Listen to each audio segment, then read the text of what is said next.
성경 보겠습니다. 창세기 39장 1절입니다. 창세기 39장 1절입니다. 제가 읽겠습니다.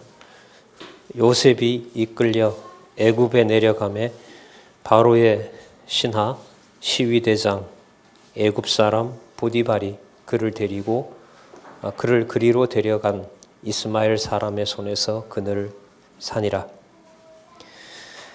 여호와께서 요셉과 함께 하심으로 그가 형통한 자가 되어 그 주인 애굽 사람의 집에 있으니 그 주인이 여호와께서 그와 함께 하심을 보며 또 여호와께서 그의 범사에 형통케 하심을 보았더라. 3절까지 읽어드렸습니다. 우리 교재는요, 성경 강론 1권 305페이지입니다. 성경 강론 1권 305페이지입니다. 우리 개론 살펴보고요. 우리 본문에 들어가서 살펴보도록 하겠습니다. 지금 제가 39장 1절에서부터 3절까지 읽었죠. 3절까지 읽었습니다. 무슨 내용이 여기에 들어있냐면 요셉이 애매히 투옥되는 내용입니다. 주어를 써서 문장으로 만들면 여호와께서 요셉이 애매히 투옥되도록 함으로써 요셉의 고난을 통하여 그가 총리로 등극하려고 하시는 일을 섭리하시는 겁니다. 왜 그렇게 하시냐 하면 어제 우리가 중점적으로 살펴봤죠. 자손을 보호하고 그 자손을 형통하게 하려고 한다는 겁니다. 그러면 이때 자손 보호의 의미가 어디에 있냐면 자손들에게 여호와께서 다시 당신의 이름, 여호와의 이름을 보호하는 게 목적이었습니다. 맞죠? 그리고 여호와의 이름을 여호와께서 보호하시기 때문에 모든 일들이 여호와 하나님을 기억하게 하는 일이라면 그 일을 우리가 뭐라고 부르죠? 형통이라고 부릅니다. 어떤 건 형통이고 어떤 건 형통한 게 아니고 이것은 지극히 우리 중심적인 거죠. 성경은 그렇게 해서 읽어갈 수가 없습니다. 해석할 수가 없는 겁니다. 오늘 지금 읽었던 그 1절, 2절, 3절에 오늘 말씀드리고자 하는 더 나아가서 성경 신학에서 주장하는 성경 계시의 목적, 여호와께서 하신다라는 게 오늘 1, 2, 3절에 벌써 다 나왔어요. 39장, 40장, 41장, 글쎄요, 첫 시간 이 정도 갈 수 있을지 몰라도 계속해서 그렇습니다. 적어도 오늘 우리가 39장부터 앞으로 50장까지 여호와께서 당신의 이름을 위하여 언약 자손들을 보호하세요. 그럼 당신의 이름을 위하여 보호한다는 말은 목적이 나중에 나오지만 10계명의 제1계명인 나 외에 다른 신을 두지 말라, 내 이름을 망령되이 일컬지 말라라고 했을 때 여호와의 이름을 망령되이 일컬지 않도록 여호와께서 당신의 방법으로 보호해 가시는 거예요. 자손 보호가 궁극적인 목적이 아니란 말이죠. 왜냐하면 여기 보면 나오죠. 언약 자손을 번성시켜요. 그럼 번성시키는 건 언약 자손을 위한 거 아니냐? 아닌 거예요. 자손 언약 성취를 여호와께서 이끌어 가신다는 것을, 성취하신다는 것을 보여주기 위한 겁니다. 그래서 자손 땅 통치 섭리를 통해 메시아를 언약하는 겁니다. 그럼 오늘 이 전체 내용을 나중에 마태복음에서부터 시작하는 예수님과 관련된 기록과 전부 이게 연결이 당연히 돼야 되겠죠. 문자로도 사건으로도 유사한 경우가 있지만 한 번만 안내를 더하면 그 모든, 특히 우리 요셉의 고난을 그리스도의 고난에 많이 비유하거든요. 신학적으로 아주 오래됐어요. 그럼 이 부분만 그랬느냐? 아니었죠. 아담 사건에서부터 전부 장차 올 메시아에 대한 약속이었음을 우리가 확인했습니다. 자, 그래서 우리가 오늘 1절, 2절, 3절에서 읽었던 말씀의 그 내용들의 중요한 부분이 앞으로 오늘 살펴볼 부분까지도 물론 나오고 50장까지 계속해서 그 연결고리가 있다는 겁니다. 그걸 우리들이 보물찾기라고 보시면 돼요. 보물찾기라고 보시면 돼요. 예? 이렇게 그 산에 약초나 이런 거 있잖아요. 저희 시골 산에는 송이밭이 없었는데 그 친구네 밭은 굉장히 거기는 막 못 가도록 철책도 쳐놓고 철사도 그어놓고 했어요. 어렸을 때 몰랐어요.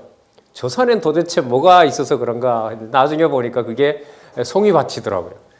거기는 그야말로 함부로 들어가면 막 형사고발도 할 수 있고 이렇단 말이죠. 그 찾아서 그야말로 보물을 찾는 거잖아요. 그렇게 하나씩 해나가는. 그게 그렇게 흥분된 일이라면 성경은 더 하지 않겠습니까? 그걸 하나님께서 성경신학을 통하여 그 보물이 큰 광맥으로 연결되어 있다는 것을 여러분들과 저에게 주신 겁니다. 그걸 오늘 확인해 볼 겁니다. 자, 그래서 옥에서 생활하도록 하지만 그게 요셉의 고난을 통해 여호와의 이름을 보호해 가신다는 거예요. 여호와의 이름을 위하여 요셉을 고난 가운데 놓고 옥살에 씻기고 에메히투옥되게 하는 겁니다. 여기에 벌써 답이 나오죠. 에메히투옥된다는 것은 원인이 요셉에게 있다는 거예요, 없다는 거예요? 없다는 거죠. 전능성 나오잖아요. 비읍자 열로 옮겨서 읽어볼까요? 욥이 에메히 고난당함. 전능성이죠. 전능성이에요. 자, 그 다음에 요셉이 옥에서 해몽합니다. 이 해몽 내용에도 그러면 요셉이 내가 지혜롭기 때문에 해몽하겠습니다라고 하는 내용이 나오지 않겠죠. 그럼 그거 찾아내면 되는 거예요. 그 다음에 요셉이 고생했기 때문에 총리로 하나님이 뽑아줬다. 해석이 맞을까요? 틀릴까요? 예, 한 1%밖에 안 맞아요. 100점으로 보면. 이건 10점도 안 돼요. 왜요? 요셉이 주어가 됐기 때문에. 요셉이 총리가 된 것은 요셉의 고난을 통해서 언약 자손을 여호와의 이름을 위하여 보호하고 여호와의 이름이 보호되는 것을 뭐라 그런다고요? 형통하게 한다는 겁니다. 그럼 이 번성도 무엇하고 연결이 되겠습니까? 형통하고 연결이 되겠죠. 그러니까 우리의 어떤 영혼의 상태가 여호와의 이름을 기억나게 하는 일이 매일 연결이 되면 가장 좋은 거죠. 근데 나한테 굉장히 유리한 일이 생겼고 좋은 일이 생겼는데 그게 몇 날 며칠을 여호와를 기억하지 않아도 될 만큼 즐거운 일이에요. 반대로 이때 여호와가 무슨 소용이 있냐라고 여호와 믿어도 필요 없다라고 하는 정도로 몰아놔도 우리는 그런 투정을 하고 그런 데 빠져 있을지 몰라도 여호와의 이름을 보존해가는 여호와의 주권은 여전히 살아있는 겁니다. 가장 좋은 것이야. 나 천국 가면 이루어지겠지만 내가 원하는 바대로 모든 것을 하는 것을 다 여호와도 좋아하시겠죠. 왜? 그때는 육의 소욕이 없으니까. 그런데 이 성경신학이 놀라운 게 우리에게 주어진 상황을 초월해서 넘어서 때로는 너무 기뻐서 잠시 잊을 때도 있고 너무 힘들어서 이게 다 무슨 소용이 있지라고 할 때도 있을 텐데 그 모든 과정마저도 뛰어넘어서 여호와께서 여호와의 이름을 당신의 방법으로 우리의 영혼 속에서 보호하신다는 거예요. 왜냐하면 성령이 오셨다가 가십니까? 끝날까지 함께 한다고 했습니까? 그게 굉장한 얘기인 거예요. 그리스도께서 가시면서 왜 찾으라 구하라 두드리라 그걸 성령으로 말씀하셨는지를 특히 우리가 말씀을 공부하는 우리들에게는 너무너무 중요한 거예요. 어떤 경우를 초월해서라도 여호와의 이름을 여호와께서 보존하신다. 자, 그러면 이때 총리로 등극하는 것 자체가 목적이 아니고요. 성경은 어디에 초점을 줄까요? 누가 해오셨다는 거? 여호와가 해오셨다는 내용이 그럼 이 본문에 나와야 될까요? 안 나와야 될까요? 나오죠. 직접은 안 나오려다 반드시 나오게 되어 있어요. 아니면은 41장은 요셉 얘기더라. 나머지는 여호와 계실런지는 몰라도 이건 말이 안 되는 겁니다.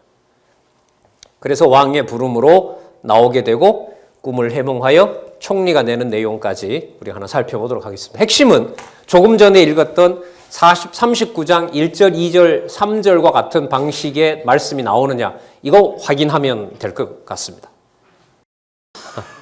됩니다.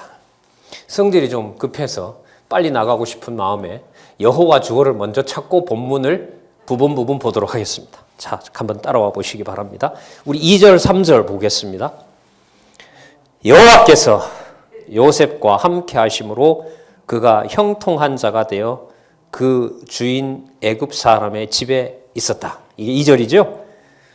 여러분, 그럼 1절은 여호와가 함께 한 거고 형통한 게 맞습니까? 1절이 뭐냐고요? 시온이가 뭐냐고 물어요. 제가 그래 39장 1절을 볼게요. 뭐냐면은요. 요셉이 이끌려 애굽에 내려가매 바로의 신하 시위대장 애굽 사람 보디발이 그를 그리로 데려간 이스마엘 사람의 손에서 그를 산이라. 노예가 되었습니다. 요셉이. 여러분, 이게 여호와가 함께 하시는 게 맞습니까? 우리 생각에는 아니에요. 그런데 2절에 바로 밝혀요. 뭐라고 밝혀져요? 여호와께서 요셉과 함께 하심으로 그가 형통한 자가 되어 그 주인 애굽 사람의 집에 있다. 나중에 니 커서 강론해라. 오, 그래. 그때 가서 강론해. 좋네요, 진짜. 오랜만에 애기 떠드는 소리도 있고. 자. 진짜 좋네요. 자, 여기 애굽 사람 보디발 집에 형들이 팔려서 왔는데 또 종이 됐습니다. 이 내용에 대한 해석을 성경을 따라가면 2절에서 주어를 잡게 하죠. 누가요? 여호와께서. 요셉을 그러면 여러분 지금부터 잡아준다는 얘기겠습니까? 형들이 죽이려고 해서 팔는 것도 여호와가 함께 하셨다는 얘기겠습니까? 함께 하셨다는 얘기죠. 그래서 우리가 그런 생각하잖아요. 요거는 여호와께서 요거는 우리 나와 함께 하지 않은 거고, 요렇게 내가 뭐 하면 여호와께서 함께 하시는 거고, 이게 아니에요. 이게 아니에요. 요셉과 함께 하심으로 그가 형통한 자가 돼요. 그럼 형통한 것은 총리가 되었을 때 비로소 형통해지는 겁니까? 아니에요. 그게 아니에요. 인생의 고저를 우리 중심으로 놓으면 안 되는 거죠. 이럴 때는 진짜 내가 잘 나가던 때였어. 사람이 여러분 가장 비참하게 사는 사람 중에 스타일이 어떤 사람이냐면요. 내가 과거에는 이랬는데, 내가 말이지 한때는 과거의 기념비에다가 자신을 만들어 놓는 사람들. 맨날 붕 뜨는 거죠. 내가 지금 이렇게 할 사람이 아닌데, 내가 교회에서 이런 거나 할 주제인가? 이런 어떤 생각까지 몰아가면 그야말로 이제 혼돈스러워지는 거죠.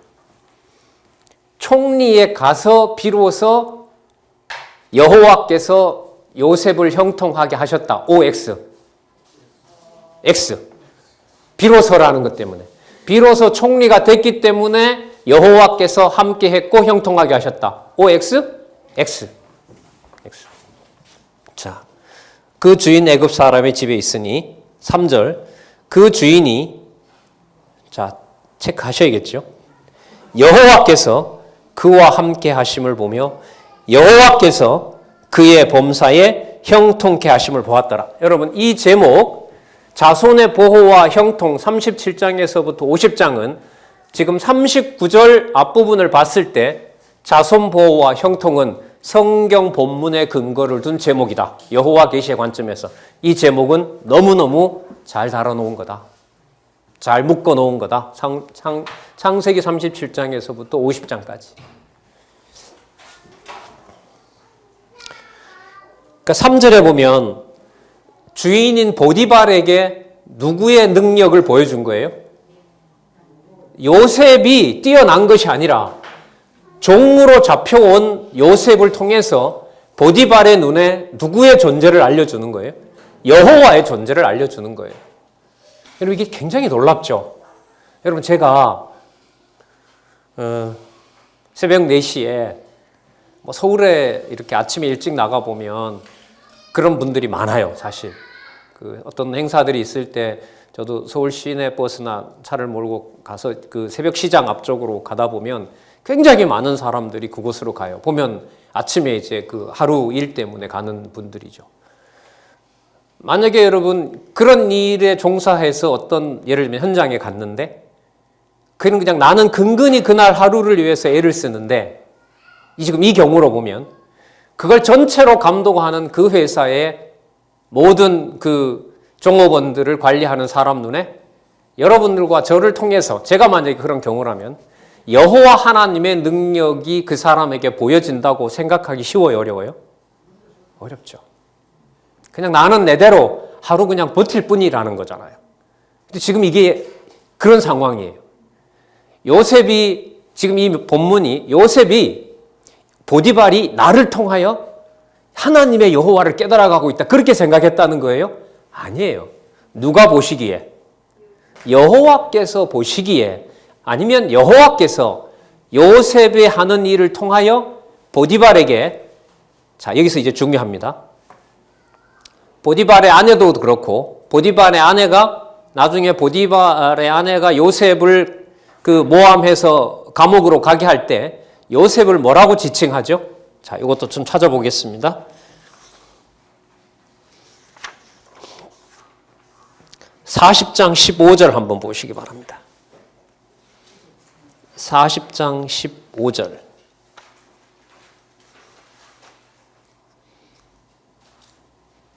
나는 히브리 땅에서 끌려온 자요. 찾으셨습니까? 40장. 자, 요거도 한번 보시고요. 41장 12절에 보시면 41장 12절에 보시면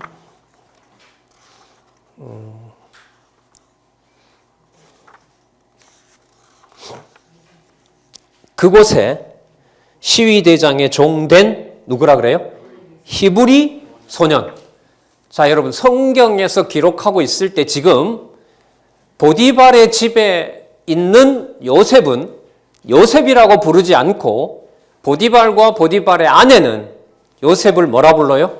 히브리 소년입니다. 여러분 히브리라는 말은 뭐냐면 중간에 강을 건너야 이쪽 예루살렘으로 올기 때문에 저쪽 편에서 봤을 때 이쪽 편에서 봤을 때 강 건너온 사람 이런 뜻입니다. 히브리 소년이. 그러니까 강을 건너서 이곳까지 온 자는 원주민이 아니고 그렇게 온 사람은 히브리인밖에 없어요. 대거로. 그러다 보니까 그리고 어느 날부터 가나안에 왔는데 가나안을 자기 땅이라고 우기는 자들이 있어요. 일반 사람들이 봤을 때. 그 사람들이 바로 강을 건너온 사람들이에요. 그 말을 뭐라고 그러냐? 히브리인이라고 그러는 거죠. 그러면 여러분 강 건너 아브라함부터 강을 건너온 게 아브라함이 가고 싶어서 왔습니까? 여호와 하나님께서 가라고 해서 왔습니까? 가라고 해서 온 거죠. 약속을 받고 온 거잖아요. 자, 그러면 지금부터 우리가 살펴볼 내용은 분명해요. 히브리 소년으로 앞으로 명칭을 부여받게 된다는 말은 히브리인이 섬기는 신의 이름, 누구? 여호와에 대한 내용들이 바로의 가문을 통해서 드러나게 되고 보디발의 가문을 통해서 드러나게 되고 바로의 궁에서 드러나게 됨으로써 여호와 하나님의 언약 자손들이 여호와의 이름을 위하여 그곳에서 보호받고 여호와의 이름이 보존된다는 의미에서 형통하게 된다는 것으로 정리를 하셔야 됩니다. 보호와 형통을 그래서 우리 중심에 우리가 편한 쪽으로 이런 방향으로 잡으시면 안 됩니다. 자, 지금부터 그래서 그 주어에 유의하시면서 한번 본문들을 보도록 하겠습니다. 4절에 보시면요.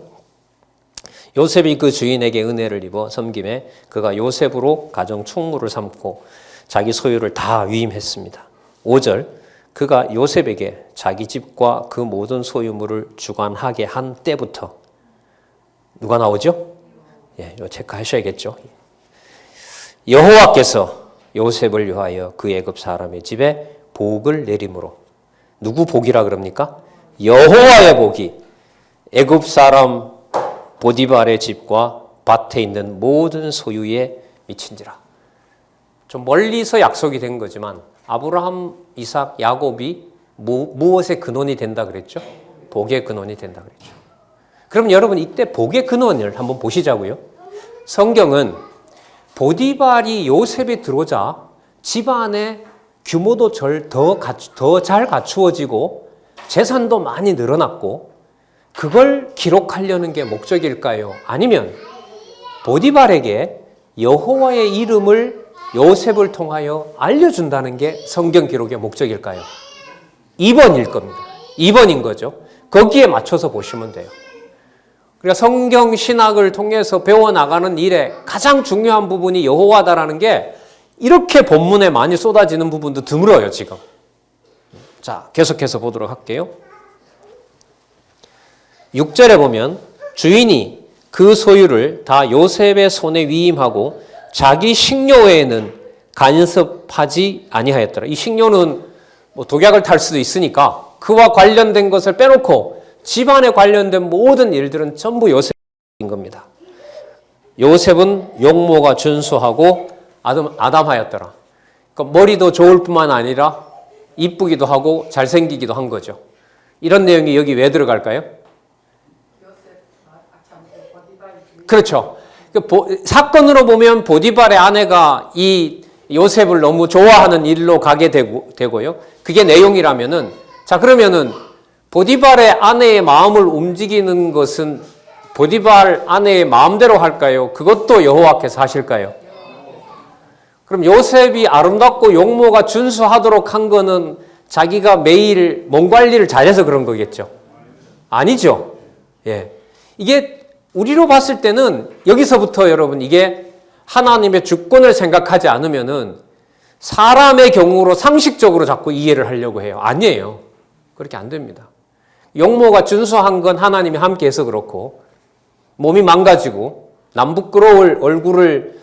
부끄럽게 내 얼굴을 과감히 드러내지 못하고 하는 것은 내가 얼굴 관리를 잘못했기 때문에 그렇고 말이 됩니까? 안 됩니까? 안 되는 겁니다. 적어도 하나님의 교회에서는 안 통하는 거예요. 그게. 그러나 진짜 아무리 많이 공부를 해도 여호와께서 그 성령의 열매를 맺게 하지 않으면 세상 사람들이 보는 기준으로 다 평가하죠. 저 역시도 마찬가지입니다. 많이 불안해요. 이러다가 더 밀어버리면 나 간다. 여기가 내 넘어지는 지점이구나. 그런 쓸데없는, 때로는 두려운 그런 생각을 할 때가 많죠. 자, 이름은 이거죠. 요셉의 용모가 준수한 것 하고요. 1절에서부터 6절까지 모든 상황의 주원은 누구라는 거? 이 말은 요셉의 경우가 어떠하든 상관없이 누구 주원은 유지된다? 여호와 주원은 유지된다. 여러분 이게 성경 신학 아닙니까? 그러면 여러분 이 부분만 그렇습니까? 아니죠. 창세기부터 계시록까지가 다 그런 겁니다. 중요한 것은 그 내용들이 워낙 다양하고 때로는 이게 번역도 그렇고 역사적 배경도 좀 설명을 해야 되다 보니 그걸 중간에 이어주는 공부를 누군가가 좀 더 치밀하게 해서 큰 원리는 줄기는 강론집에서 밝혀주고 있으니까 조금씩만 연결해주면 창세기에서부터 계시록까지가 다 연결되는 거예요. 그러면 많은 수백 년 동안 지탱되어 왔던 그 유지된다고 했던 진리라는 이름으로 여러 신학적 문제들을 굳이 캐지 않아도 그런 문제가 왔을 때 답을 낼 수가 있는 거죠. 그랬을 때 신학 공부가 제도권에 와서 공부하는 것도 좀 재미가 있어요. 제가 여기 포항에 있을 때 그 석사 과정을 입학하지 않았습니까? 재밌더라고요. 그런데 책도 많이 읽어가게 되고. 왜? 그 다음이 어떻게 성경과 연관되는지를 알아가는 데 관심이 있다가 보니까 모든 수업 시간들이 그때는 매우 흥미로웠어요. 그게 그런데 만약에 성경의 바탕을 두는 데서부터 멀어진다면은 이제 그쪽 지식에 이제 몰입을 하게 되겠죠. 그런 결과가 나오질 않는 겁니다. 성경으로 돌아갈 수가 없는 겁니다. 그러니까 공부를 해도 아슬아슬하고 이쯤에서 이게 믿어지지 않아서 가는 거구나. 이게 믿어지지 않아서 성경 권위라는 말을 못 하는구나. 그런 경험을 지적으로 할 때가 너무너무 많죠. 지금도 그렇고요, 사실. 신문에 이렇게 여러분들이 글쓰를 쓰잖아요. 저도 다 같은 마음이라고 봐요. 거기서 올 때 이게 지식 자랑인 건지 그래도 뭔가 성경신학을 함께 공부해가고 여호와 살아계신 것을 깊게 고민하는 분들에게 조금이라도 이런 지면으로 상호 소통하기 위한 것인가? 그거는 늘 고민을 할 수밖에 없는 거죠.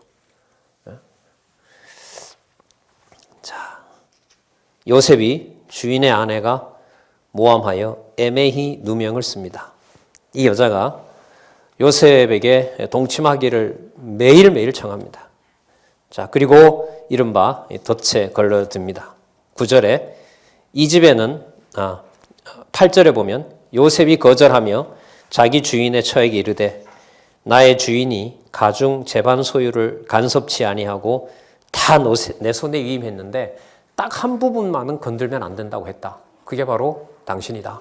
9절 이 집에는 나보다 큰 이가 없으며 주인이 아무것도 내게 금하지 아니하였어도 금한 것은 당신뿐이니 당신은 자기 아내임이라. 그런즉 내가 어찌 이 큰 악을 행하여 뭐라고 하죠? 하나님께 득죄하려. 요셉이 똑똑해서 그렇죠? 아닙니다. 여호와께서 이게 아까 당장 나왔던 주어예요. 형통하고 범사에 형통한 것은 누가 범사에 함께 했다 그랬습니까? 여호와께서 함께 하게 하셨다. 이 주어를 놓으시면 안 되는 거죠. 하지만 자기는 모면했을지 몰라도 하나님은 그걸 통해서 애매하게 고난받는 대로 고난을 준비하고 있는 겁니다. 자, 10절에 보면 여인이 날마다 요셉에게 청하였으나 요셉이 듣지 아니하여 동침하지 아니할 뿐더러 함께 있지도 아니하리라. 어느 날 집에 아무도 없고 보디발의 부인만 있었습니다. 자, 그리고 요셉이 시무하는 곳에 그 여자가 왔고 그 요셉에게 다시 동참하자고 합니다. 요셉이 뿌리치자 12절 그 여인이 그 옷을 잡고 가로되 나와 동침하자.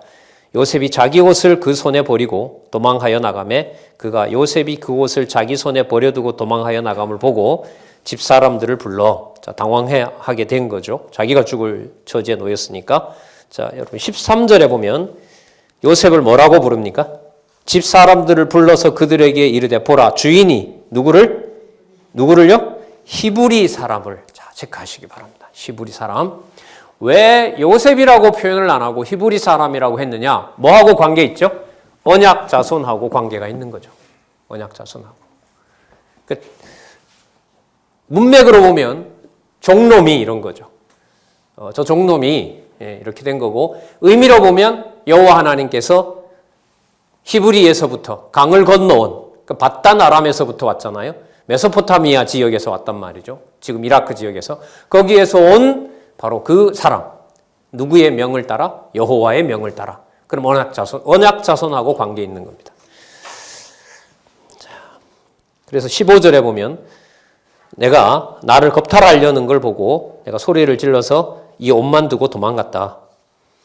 자, 그리고 남편이 들어왔습니다. 17절 이 말로 그에게 고하여 가로되 당신이 우리에게 데려온 누구라 그러죠? 히브리 종. 자, 히브리 종.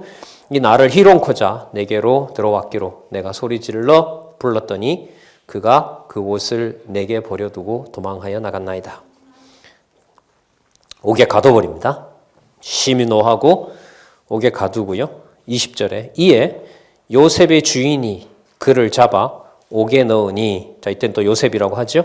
그 옥은, 자, 여기서부터 이제 하나님께서 여호와께서 함께 하시는 일들이 또 준비가 됩니다. 왕의 제수를 가두는 곳이었더라. 요셉이 옥에 갇혔으나 21절 또 체크해야겠죠. 여호와께서 요셉과 함께 하시고 그에게 인자를 더하사 전옥에게, 옥을 관리하는, 요즘 말하면 간수장이겠죠. 전옥에게 은혜를 받게 하심에, 계속 읽어볼게요. 전옥이 옥중 죄수를 다 요셉의 손에 맡김으로 그 재반 사물을 요셉이 처리하고 전옥은 그의 손에 맡긴 것을 무엇이든지 돌아보지 아니하였으니 이는, 다시 체크하시기 바랍니다. 여호와께서 요셉과 함께 하심이라. 다시 여호와께서 그의 범사에 형통케 하셨더라. 여러분, 옥에 와서 전옥에게 신임을 받는 것은 여호와께 감사할 사건이고, 애매히 고난을 받고 보디발에게 잡혀서 감옥에 들어온 건 감사할 일이 아니고, 맞습니까? 틀립니까? 틀립니다. 여호와께서 여호와의 이름을 두게 하시는 방법이 애매히 고난을 당하게 하고, 그리고 오해를 받게 하고, 그리고 옥에 들어가게 하고, 들어온 옥에서 여호와께서 여기 보시는 것처럼 당신의 은혜를 요셉에게 입게 하시는 겁니다. 그러면 여러분, 여기서 이런 감이 오겠네요. 우리가 너무나 잘 아는 구절인데 데살로니가전서 5장 18절 뭐죠? 범사에 감사하라. 전옥을 잘 만났을 때만 감사하는 거 아니죠. 그럼 어디 가는 것도 누가 함께 하신다는 게 믿어지면 애매히 고난을 당하는 것도 오해를 누명을 쓰고 감옥에 가는 것도 여호와께서 함께 하신다는 사실을 믿어지게 하시면 그게 범사에 여호와가 함께 하신다는 면에서 무슨 조건이 됩니까? 감사의 조건이 되는 겁니다. 그러면 여기 이 형통이라는 것이 우리에게 믿어지게 되면 뭐로 드러나게 됩니까? 감사로 드러나게 되는 거죠. 그러니까 범사에 감사가 되는 겁니다. 그러면 사도 바울이 옥에서 죄수로 있을 때는 창세전 하나님의 영원한 은혜가 안 되고 감옥에서 풀려나서 로마에 있는 형제들을 만났을 때 비로소 은혜가 되고 이게 말이 안 되는 거죠. 내 기준으로 왔다 갔다 하는 은혜는 아니거든요.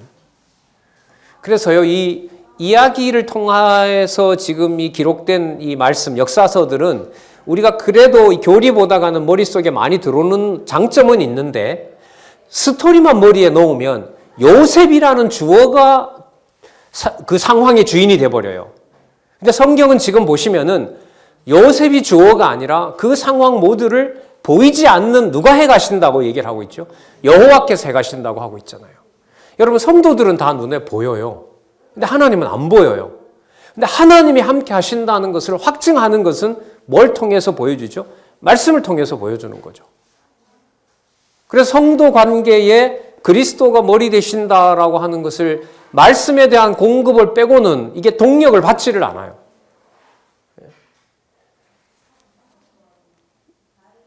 내가 죽고 사는 문제에서 말씀을 먼저 보고 그 영혼을 살려주는 말씀에 대해서 전하게 되는 것하고 그냥 제 경우인 거죠. 그거 하고요. 그냥 정해진 시간이니까 와서 많은 정보를 잘 요약해서 안내해 주는 것하고 이거는 완전히 다른 겁니다. 그리고 그게 내가 마음을 고쳐 잡는다고 내 속에서 내가 스스로 만들어낼 수 있는 것이 아니기 때문에 되면 될수록 여호와 하나님의 보호와 여호와 하나님께서 주관하시는 것이 더욱더욱 절실해지는 거죠. 사실 앞으로 나올 내용들에서 이 사실들을 우리가 확인해 가면 되는데요. 자, 40장에 가서 그럼 보자고요. 요셉이 옥에서 해몽합니다. 자, 요셉이 옥에 갇혔는데 애굽 왕의 신하가 들어옵니다. 술 맡은 관원장하고요. 떡 굽는 자가 옵니다. 여러분 40장 1절에 보시면요. 어떤 그 연결어가 있죠. 그 후에 어제부터 많이 나왔죠. 사건이 시작할 때마다 그 후에 그때에 몇 년이 지나서 이 말은 누가 정한 때에 여호와의 이름을 보여준다는 거냐면 여호와께서 정해놓은 때에. 마태복음에 그런 표현이 많이 나온다 그랬죠. 자, 술 맡은 관원장과 떡 굽는 관원장이 왔는데 두 사람이 꿈을 꿨어요. 자, 그래서 근데 이 꿈을 해석할 수가 없어요.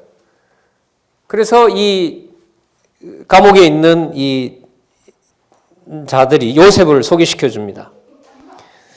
요셉이 그들을 섬기고 있었는데 가서 물어요. 왜 그렇게 두 분 그 얼굴에 근심빛이 그렇게 많냐? 왜냐하면 우리가 지난밤에 꿈을 꿨는데 도저히 이 꿈을 해석할 수가 없다. 그럼 말씀하십시오. 여러분, 이게 요셉이 꿈을 해석을 잘한다라는 데 맞춰진 것이 아니기 때문에 요셉의 이런 상황도 성경에서는 이 일을 여호와께서 함께 하신다라고 하는 내용이 뭔가 나와야 돼요. 나오냐 하면 나와요. 8절에 보시기 바랍니다. 그들이 그에게 이르되 우리가 꿈을 꾸었으나 이를 해석할 자가 없도다. 요셉이 꿈 내용 아직 들어보지도 않았습니다. 요셉이 그들에게 이르되 해석은 누구에게? 하나님께 있지 아니하나이까.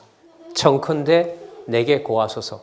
그럼 내가 꿈을 해몽한다 그래야 되는데 요셉은 이 일을 누가 해가시는 일이다? 하나님이 해가시는 일이다. 자, 분명히 또 나왔죠? 하나님께서 함께 하셨다는 내용. 얘기를 합니다. 술 맡은 관원장이 먼저 얘기해요. 포도나무가 있고 가지가 있고 꽃이 피고 포도송이가 익었고 바로의 잔이 있기 때문에 그 포도를 따서 즙을 만들어 바로에게 드렸다. 자, 이게 뭔 내용인지 모르겠다. 자, 13절에 요셉이 12절부터 요셉이 해석합니다. 세 가지는 사흘이고 지금부터 사흘 안에 당신이 바로에게 했던 일들을 회복하게 된다. 그리고 바로에게 잔을 드린 것처럼 당신이 바로에게 잔을 드리고 복직하게 된다. 14절 보시기 바랍니다.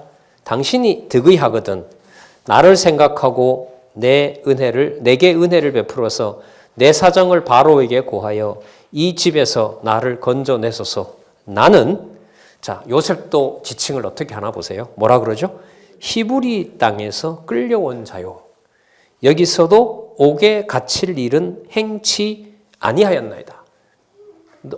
여기 온 이유가 애매히 제가 고난을 받아서 왔고 제가 그 일을 하지 않았다라는 사실을 기회가 되시면 얘기를 좀 해주십시오라고 술 맡은 관원장에게 얘기를 합니다. 그리고 떡 굽는 관원장은 흰떡 세광줄이 그 꿈을 해석을 해줍니다. 그런데 18절에 보면 그 세광줄이가 그 속에 있던 떡을 나중에 새들이 와서 다 먹어버려요. 그 말은 자기가 결국은 죽게 되고 새들이 와서 자기 머리를 먹는다. 이런 아주 무서운 진노와 관련된 꿈을 해석해 줍니다. 19절 끝에 보면 새들이 당신의 고기를 뜯어먹으리다 하더니 제3일은 바로의 생일입니다. 모든 신하들이 잔치할 때에 술 맡은 관원장, 떡 굽는 관원장을 들어오게 했는데 술 맡은 관원장은 전직을 회복했고 떡 굽는 관원장은 해석처럼 결국 매달리게 되고 죽게 되는 겁니다. 자, 그 다음에 41장으로 가셔서 왕의 부름으로 이제 추록하게 되는 일이 일어나고 총리로 등극되는데 여러분 39장에서부터 40장에 사건이 있을 때마다 성경은 연결어를 넣습니다. 누가 해 가신다는 거? 여호와께서 해 가신다. 뭐 이것만 봐도 너무 분명해요. 아, 그때 그 집에, 아니 우리 집에 그때 왜 그런 일이 일어났지? 우리라고 하는 것은 교회 개념으로 보면은요. 그때 우리 가정교회를 통해서 그때 이웃에 있는 지체 교회들과 함께 있을 때 그때 왜 그 일이? 이건 오늘 39장에서부터 40장에 있는 주어로 확인하면 되죠. 여호와께서. 그럼 성경을 이렇게 기록한 목적은 이 사건을 통해서 모든 만사에 여호와 하나님이 언약하신 대로 이루어 가시고 당신의 이름을 위하여 당신이 주관하는 주권적인 방법으로 그 일들을 이루어 간다는 것을 깨닫게 하는 것이 분명하죠. 그럼 뿐만 아니라 등극되는 과정에서도 일로 봐도 좋은 일이지만 그 좋은 일이라는 것도 하나님께서 그냥 상황에다 던져 놓으면 누구를 잊을 수밖에 없어요. 여호와를 잊을 수밖에 없죠. 그리고 어떻게 보면요. 뭔가 마음대로 잘 되고 마음이 흡족할 때 여호와를 잊어버리는 확률이 훨씬 많죠. 왜냐하면 좋은 일은 만족이 내 속에서부터 이미 끌어오르거든요. 그리고 다음에 해석이 나가죠. 이걸 다 여호와가 하셨지. 만족스러움은 내가 이미 다 취하고 난 다음에. 어떻게 보면 어려운 만큼은 하나님의 이름이 더 빨리 나올 확률이 많아요. 그게 믿어지게 하시는 과정은 하나님의 어떤 주권에 달려 있지만. 자, 그러면 등극해 가는 과정, 총리로 높이는 과정 역시도 성경은 누가 해 간다는 것을 강조할 수밖에 없냐면 여호와께서 해 가신다는 것을 강조할 수밖에 없습니다. 그러면 39장에서부터 41장 전체 내용이 여호와께서 당신의 언약을 이루시기 위하여 언약 자손들에게 여호와의 이름을 잊지 않게 하셨다는 사실을 확인할 수 있죠. 자, 41장으로 가서 한번 살펴볼까요? 먼저 왕의 부름으로 추록하는데 여러분 시간 얘기가 또 나오죠. 41장 1절에 보면 만 2년 후에 아니 나가면 한 이틀 후에 빨리 등극시키지. 어차피 총리 될 거. 만 2년이 지나면은요. 누구도 잊었고 누구도 포기했을까요? 술 맡은 관원장도 본문에 나오지만 술 맡은 관원장도 뭐 했고 잊었고 요셉도 술 맡은 관원장을 통해서 나간다는 걸 뭐 했고 포기했고 저 인간 저럴 수 있냐. 여러분 제가 지금까지 얘기했던 것은 전부 누구 주어예요? 술 맡은 관원장이 잊었다. 요셉도 잊었다. 요셉이 저 인간 저러면 되느냐라고 말했다. 세 마디 중에 무슨 주어가 하나도 없어요?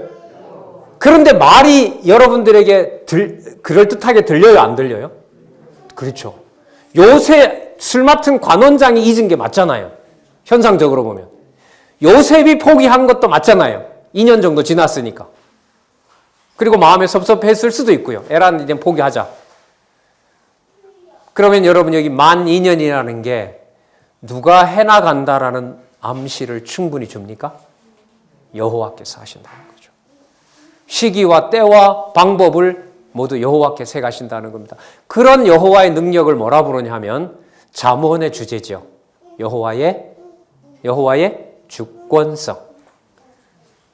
그러면 많이 강조했던 속성이 있죠. 언약대로 이루시는데 여호와의 방법대로 이루세요. 속성 두 가지를 합하면 뭐와 뭐죠?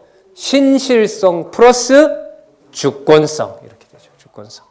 그게 항상 이 역사서에는 상당 부분에 이렇게 바탕이 되고 있습니다. 자, 볼까요? 만 2년에 바로가 꿈을 꾼즉 자기가 하숫가에 섰는데 바로가 꿈을 꿉니다. 내용은 요약하겠습니다. 먼저 살찐 7 암소가 갈대밭에서 뜯어먹고 그 다음에 흉악한 하고 그 파리한 7 암소가 하수에 올라와서 그 소와 함께 있는데 흉악하고 파리한 이 소가 아름답고 살찐 7 소를 잡아먹어버립니다. 너무나 흉악한지라 잠에서 깼는데 다시 잠이 들었어요. 바로가. 근데 두 번째 꿈 6절에 세약하고 동풍에 마른 7 이삭이 나오더니 줄기가 무성하고 충실한 이삭을 전부 다 잡아먹어버렸어요. 삼켜버렸어요. 자, 바로가 깨보니 꿈입니다. 8절 아침에 그 마음이 번민하여 술객과 박사를 모두 부릅니다. 술객은 마술사부터 시작해서 당시에 여러분이 역사적으로 보면 문화로 봤을 때 이집트 문명을 끌어갔던 이 피라미드 만들고 한 거 보면 그게 대단한 건축술이 있어야 만든다고 하거든요.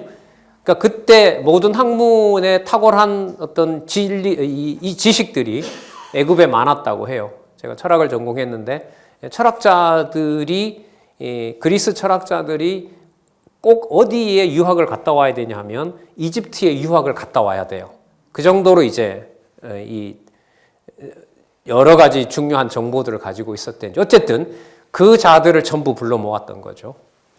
그런데 아무도 해석하는 자가 없습니다. 여러분 39장과 40장이 여호와의 주어가 나타났다면 41장에도 당연한 거죠. 그 주어가 나타날 수밖에 없는데 자, 그 내용들을 우리가 먼저 살펴보고 시간을 우리가 좀 아끼기 위해서라도 먼저 확인하면서 본문 내용들은 좀 알고 있는 내용이니까 이렇게 간단하게 말씀을 드리도록 하겠습니다. 여러분 41장 16절을 보겠습니다. 41장 16절 주어만 확인하겠습니다. 요셉이 바로에게 대답하여 가로되 이는 내게 있는 것이 아니라 해석을 말하는 겁니다. 주어가 나오죠? 하나님이 바로에게 평안한 대답을 하시리이다. 하나님께서 그 평안하다는 것은 인간적으로 평안하다 이것이 아니라 바로가 그 꿈이 무엇인지 너무 궁금해하니까 그 꿈에 대해서 속 시원하게 하나님께서 풀어주실 겁니다. 그럼 누구 이름이 강조되죠? 하나님이 이렇게 강조가 됩니다. 25절로 가보겠습니다. 25절. 자, 꿈 듣기 전에 이야기입니다. 꿈 얘기를 들었습니다. 25절 요셉이 바로에게 고하되 바로의 꿈은 하나입니다.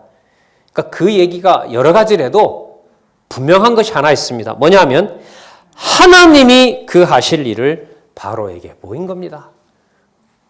그럼 여러분, 사람이 할 수 없는 일에다가 지경에 몰아넣는 이유가 누구를 안 부르면 안 부를 수 없게 만들어 놓는 거죠. 하나님이 하셨다는 걸 말하지 않으면 안 되게 가시는 거예요. 그러니까 진정으로 하나님을 부르게 하는 것도 그 진정함을 여호와가 결정하시는 거예요. 27절 보겠습니다. 28절 보겠습니다. 내가 바로에게 고하기를 하나님이 그 하실 일을 바로에게 보이신다 함과 같습니다. 자, 37절 한번 볼까요? 38절 보겠습니다. 바로가 그 신하들에게 이르되 이와 같이 하나님의 신이 감동한 사람을 우리가 어찌 얻을 수 있으리요. 39절 요셉에게 이르되 하나님이 이 모든 것을 내게 보이셨으니. 여러분, 아까 보디발의 입에서도 누가 너와 함께 한다는 말을 하게 만들었죠? 여호와가 너와 함께 한다. 요셉이 잘한다가 아니라 보디발의 입에서도 나왔죠. 지금 이 술객들과 박사들 입에서도 누가 그렇게 한다는 걸 증명합니까? 하나님이 그렇게 하신다는 걸 증명하는 겁니다. 그러면 여러분, 이런 거죠. 전하기만 할 뿐이지만 우리는 전하는 데서 끝난다는 말이 내가 전했기 때문에 내가 믿게 할 수가 없어요. 전하는 일에 최선에 대해서 최선을 다해서 그 사람이 원하는 방향으로 전하도록 하시는 겁니다. 하나님께서. 그리고 그 믿어지는 규모가 얼마나 될지, 안 믿을지, 여러 사람이 믿을지 그 결정을 여호와께서 해놓고 계시는 것이기 때문에 때를 얻든지 못 얻든지 뭐 할 뿐이다? 그렇죠. 말씀을 전할 뿐이다라는 게 바로 이런 의미가 있는 겁니다. 그러니까 사도 바울의 경우로 보면 쫓겨다녀서 피곤할 때는 안 하고 상황이 좋고 영접하는 데가 있는 데 가서는 마음껏 강론하고 그렇게 하도록 안 하셨죠. 사도 바울은. 쫓기면서 전도함. 너무나 우리 내에서 유행어잖아요. 쫓기면서 전도하게 하신다. 좀 한 구절 더 볼까요? 여기까지입니다. 여기까지입니다. 자, 그러면 41장도 이 정도로 5군데 확인해 봤으면 39장과 40장처럼 결론이 나온 거죠. 누가요? 하나님께서 하신다. 하나님께서 하신다. 예. 아까도 말씀드렸죠? 50장까지 이 보물을 찾는 게 되게 재밌어요. 큰 어떤 그 구조와 이 통일성에 대해서는 여러분들도 많이 들었고 저도 말씀드렸기 때문에 본문을 읽어 나갈 때 그 주어를 통해서 성경에 하나님 계시다, 계시지 않는 곳이 없다는 것을 보여주는 생명의 말씀이다. 이것만 확인해 가면 되는 거죠. 예, 우리 차 한잔 하시고요.